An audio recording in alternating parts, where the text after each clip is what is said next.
ഇന്ത്യയിൽ ഇന്ന് ഏറ്റവും കൂടുതൽ ചർച്ച ചെയ്യപ്പെടുന്ന വിദേശ നേതാവ് ആരാണ്? അമേരിക്കൻ പ്രസിഡന്റോ അതോ ബ്രിട്ടീഷ് പ്രധാനമന്ത്രിയോ? ഇവരാരുമല്ല, അത് ഇറ്റലിയുടെ ആദ്യ വനിതാ പ്രധാനമന്ത്രി ജോർജിയ മെലോണിയാണ്. നവമാധ്യമങ്ങളിൽ മെലോഡി എന്ന ഹാഷ്ടാഗ് നിങ്ങൾ കണ്ടിട്ടുണ്ടാകും. ഒരു അന്താരാഷ്ട്ര നേതാവിന് ഇന്ത്യൻ സോഷ്യൽ മീഡിയയിൽ ഇത്രയധികം ആരാധകരുണ്ടാകുന്നത് ചരിത്രത്തിൽ ആദ്യമായാണ്.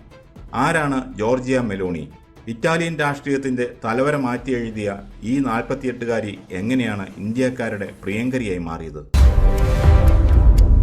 കഥ തുടങ്ങുന്നത് ഇറ്റലിയിലാണ്. വർഷങ്ങളായി രാഷ്ട്രീയ അസ്ഥിരത നിലനിന്നിരുന്ന ഒരു രാജ്യം. അവിടേക്കാണ് 2022 ഒക്ടോബറിൽ ജോർജിയ മെലോണി കടന്നുവരുന്നത്.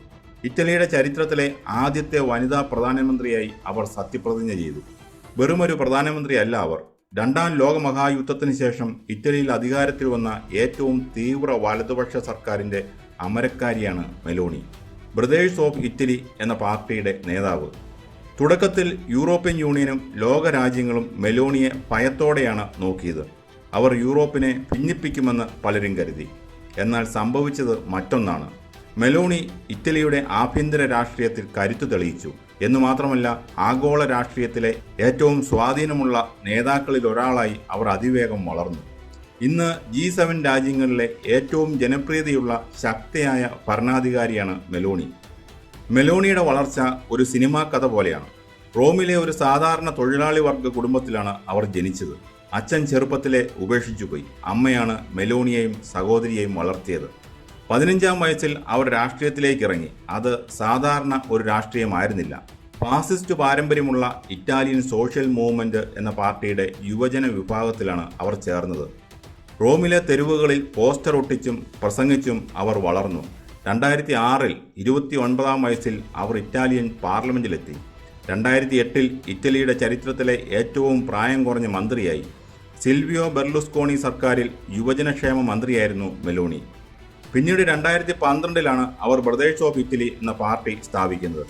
വെറും 2% വോട്ടിൽ നിന്നാണ് ആ പാർട്ടിയെ അവർ ഇന്ന് ഇറ്റലിയുടെ ഭരണസിംഹാസനത്തിൽ എത്തിച്ചത്.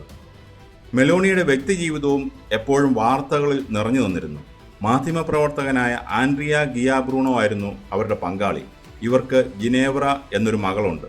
എന്നാൽ പ്രധാനമന്ത്രിയായ ശേഷം മെലോണിക്ക് വ്യക്തിജീവിതത്തിൽ കടുത്ത തീരുമാനങ്ങൾ എടുക്കേണ്ടി വന്നു.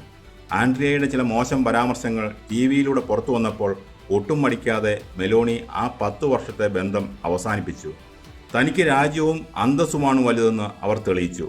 ഒരു സിംഗിൾ മദറായി മകളെ വളർത്തുന്ന മെലോണിയുടെ ഈ നിലപാട് സ്ത്രീകളുടെ ഇടയിൽ വലിയ കയ്യടി നേടിക്കൊടുത്തു. ഇനി നമുക്ക് പ്രധാന കാര്യത്തിലേക്ക് വരാം. ഇറ്റലിയിലെ ഒരു നേതാവ് ഇന്ത്യക്കാർക്ക് എന്തുകൊണ്ട് ഇത്ര പ്രിയപ്പെട്ടവളായി? ഇതിന് 3 പ്രധാന കാരണങ്ങളുണ്ട്. ഒന്ന്, നയതന്ത്രത്തിലെ കെമിസ്ട്രി. 2023-ൽ ഡൽഹിയിൽ നടന്ന G20 ഉച്ചകോടിയാണ് എല്ലാറ്റിൻ്റെയും തുടക്കം. അവിടെ വെച്ചാണ് മോദിയും മെലോണിയും തമ്മിലുള്ള സൗഹൃദം ലോകം ശ്രദ്ധിക്കുന്നത്. പിന്നീട് ദുബായിൽ നടന്ന കാലാവസ്ഥാ ഉച്ചകോടിയിൽ മെലോണി മോദിക്കൊപ്പം ഒരു സെൽഫി എടുത്തു. മെലോഡി എന്ന അടിക്കുറിപ്പോടെയാണ് അവർ അത് സോഷ്യൽ മീഡിയ പങ്കുവച്ചത്. ആ ഒറ്റ പോസ്റ്റോടെ മെലോണി ഇന്ത്യൻ സൈബർ ലോകത്തിന്റെ ഹൃദയം കവർന്നു. 2, സാംസ്കാരിക മൂല്യങ്ങളിലെ സമാനത. മെലോണിയുടെ രാഷ്ട്രീയം രാജ്യം, കുടുംബം, മതം എന്ന മുദ്രാവാക്യത്തിൽ ഊന്നിയുള്ളതാണ്. ഇത് ഇന്ത്യയിലെ ഭൂരിപക്ഷ രാഷ്ട്രീയ ചിന്താഗതിയുമായി ഒത്തുപോകുന്ന ഒന്നാണ്. പരമ്പരാഗത മൂല്യങ്ങളെ മുറുകെ പിടിക്കുന്ന അവരുടെ പ്രസംഗങ്ങൾ ഇന്ത്യൻ ജനതയ്ക്ക് ഏറെ ഇഷ്ടപ്പെട്ടു. മൂന്നാമതായുള്ളത് ചൈനയ്ക്ക് നൽകിയ തിരിച്ചടി. ഇന്ത്യയെ സംബന്ധിച്ച് ഏറ്റവും നിർണായകമായ ഒരു നീക്കം മെലോണി നടത്തി. ചൈനയുടെ സ്വപ്ന പദ്ധതിയായ ബെൽറ്റ് ആൻഡ് റോഡ് ഇനീഷ്യേറ്റീവിൽ നിന്ന് ഇറ്റലി പിന്മാറി. ചൈനയ്ക്ക് ശക്തമായ മറുപടി നൽകിയ മെലോണിയുടെ ഈ തീരുമാനം ഇന്ത്യയിൽ വലിയ തോതിൽ പ്രശംസിക്കപ്പെട്ടു. ഇന്ന് ലോക നേതാക്കൾക്കിടയിൽ മെലോണിക്ക് പ്രത്യേക സ്ഥാനമുണ്ട്. യൂറോപ്യൻ യൂണിയനിൽ പല നേതാക്കളും ദുർബലരാകുമ്പോൾ മെലോണി കൂടുതൽ ശക്തയാവുകയാണ്. American president Donald Trump, French president Emmanuel Macron, German chancellor Olaf Scholz എന്നിവരെല്ലാം ഇന്ന് മെലോണിയുടെ നിലപാടുകൾക്ക് കാതോർക്കുന്നു. യുക്രൈൻ യുദ്ധത്തിൽ റഷ്യയ്ക്കെതിരെ ശക്തമായ നിലപാടാണ് അവർ സ്വീകരിച്ചത്.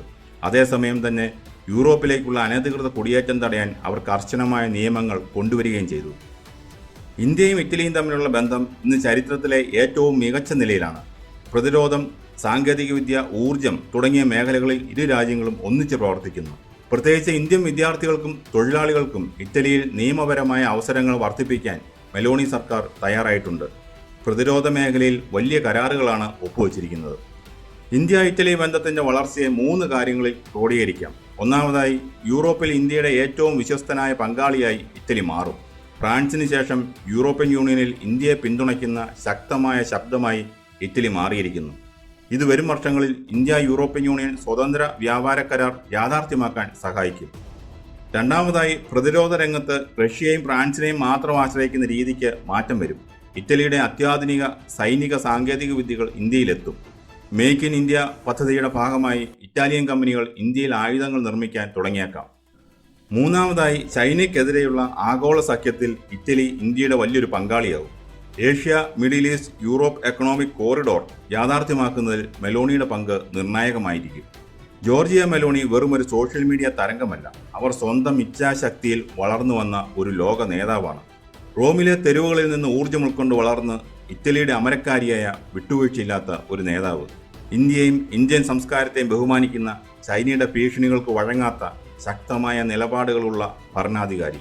അതുകൊണ്ടാണ് ആഗോള രാഷ്ട്രീയത്തിലെ മാറ്റങ്ങൾ സൂക്ഷ്മമായി നിരീക്ഷിക്കുന്ന ഇന്ത്യക്കാർക്ക് മെലോണി വെറുമൊരു വിദേശ നേതാവല്ലാതായി മാറിയത്. അവർ നമ്മുടെ പ്രിയങ്കരിയായ മെലോണിജിയാണ്.